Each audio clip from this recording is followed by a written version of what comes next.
I'm Tom Vasel. Welcome to a review of another shelf in the Dice Tower Library. Today we're taking a look at Shelf A. Shelf 7 is a big box conglomeration. It is a kind of a mix of stuffs, and you're going to see that right now.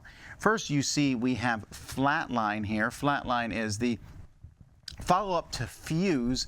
It's a real-time cooperative dice rolling speed game, which is not going to appeal to everybody, but I found it to be fun. The next game is a piece of trash called Nothing Personal. It's a mafia-themed game by a wannabe game designers.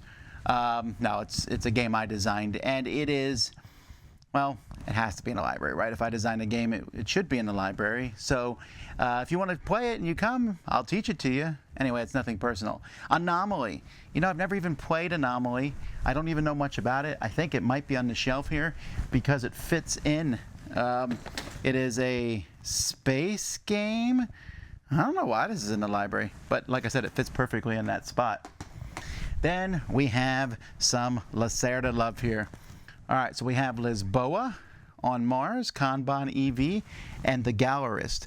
So these are 4 of his big games from Eagle Gryphon, these deluxe versions here. Of these 4 games, I'll start with the bottom one.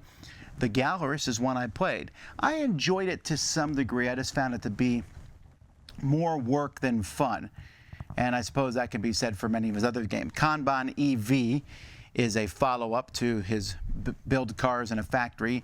I mean, it's a redone version of Kanban. That's much nicer.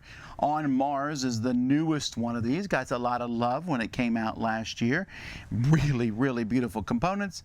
And Lisboa, although I don't think this one looks particularly good, seems to get the most love of the 4 games here as you rebuild after, I think, an earthquake. But anyway, they're all Lacerda games. I'm sure these will all be very popular. Then we move over and you'll see the Valley of the Dead King. This is a dungeon crawl of sorts, more of an adventure game, which uses a whiteboard, very unique, different characters, a card system. It's pretty complex. I enjoy it. It has a bit of a sandbox feel to it, and it's the first of 3, although I only put 1 in the library because I don't know that people are going to want to play all of them. Then we jump over here to some other big box games, but not as complex as the Lacerda ones. First, we have Castle Panic, the big box. So this is Castle Panic. A huge game here for such a light thing, and this is not even the deluxe version that's coming out later this year or next year. But you're defending a castle against hordes of enemies, working together cooperatively. Alhambra is big boxes. The first of these big box games from Queen that I remember getting comes with 20 expansions. This one might even have more than that in it. And if you want to have just a different group of, if you want to play Alhambra in all the different possible ways, this is a really fun tile laying, tile buying game. There's a lot going on in it. Fresco big box is the last one on the shelf, and I like Fresco. I have not played anything other than the base game and maybe a module or 2 that came in the original one. I'm sure there's a lot more involved in this.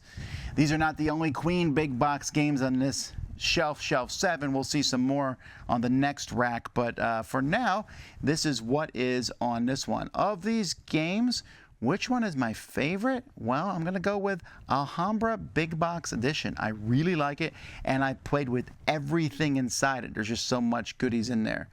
Which one is your favorite? Nothing Personal. And tell me why in the comments, Nothing Personal. Why?